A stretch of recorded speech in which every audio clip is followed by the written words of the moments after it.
make people do right by you, but you can decide how often you let them do you wrong, and you keep letting them do you wrong. You feel horrible.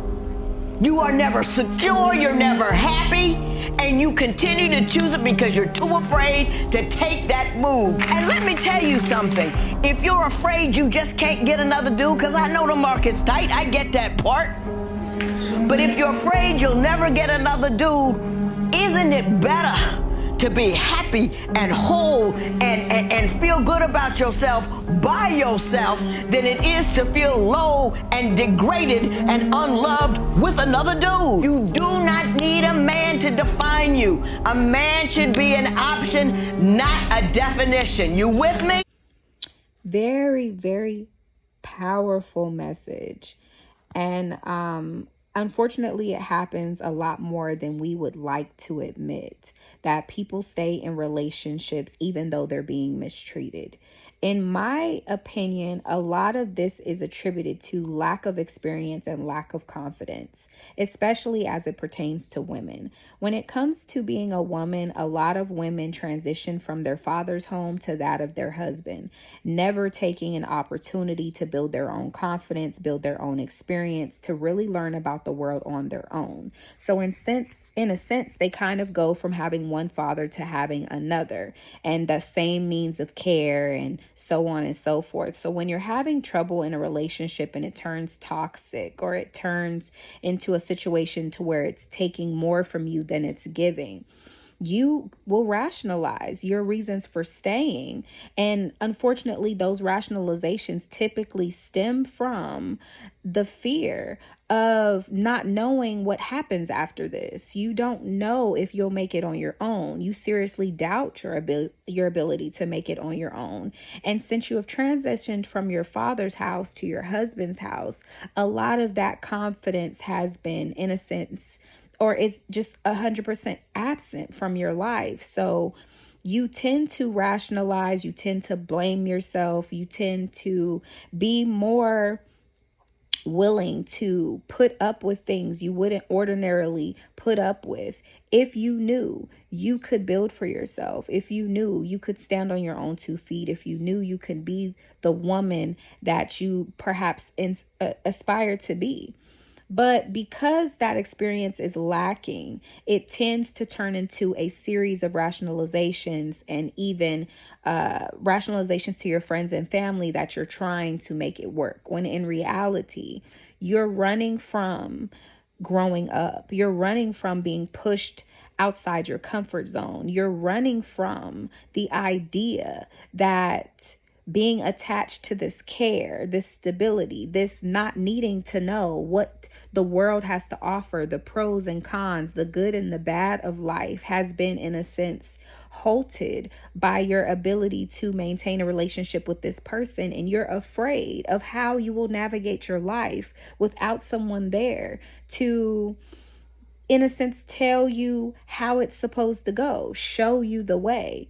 And I come from a place where I am an advocate for leaving home and taking a couple of years for yourself to be out on your own, because it's a very big confidence builder. It helps you establish what you like and what you don't like. And it's a lot easier to draw the line and develop boundaries and understand that you don't want a person to push past a certain point. But when you skip those steps, you lack a lot of confidence in voicing your opinion. You lack confidence in your ability to maintain and be consistent with consequences that are in relation to those boundaries being stepped over. And it really does hinder your ability to have discipline in your relationship and speak to what you say, because you always go back to the idea of, what am I prepared to do if the envelope is pushed, if the line is pushed back, if I'm being pressed, if I'm being tested.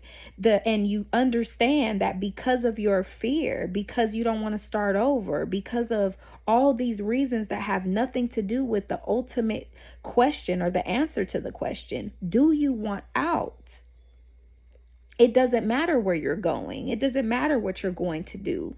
And when you make your life contingent on having a plan, you won't do it. You will always stay and you will rationalize being put through a horrible experience. So you have to be able to sustain yourself. So when you get into these relationships, when you're being subjected to a treatment that you don't want to be subjected to, when you're having conversations that don't look like they're improving, when you're in a situation that you want to change and they decided that they're not going to change, you have the ability to do for yourself what you need to do for yourself.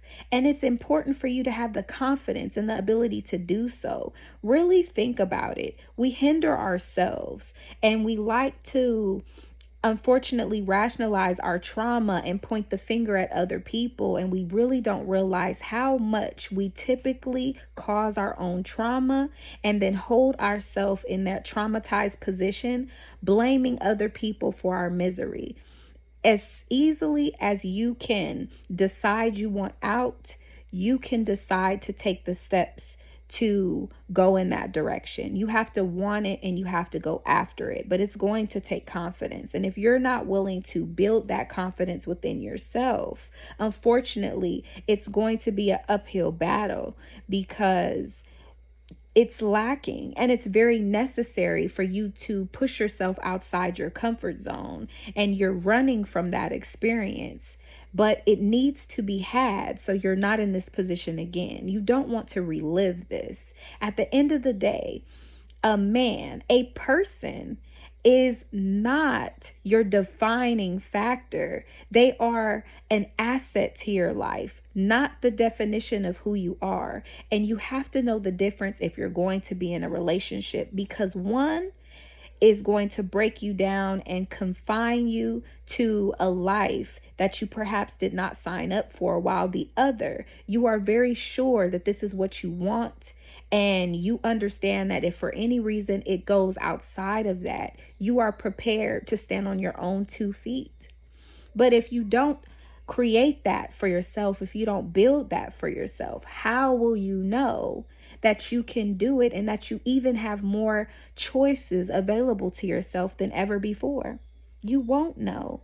So build your confidence. Really understand why you're in this relationship. You want to be in a relationship because you want to be, not because you need to be. Peace.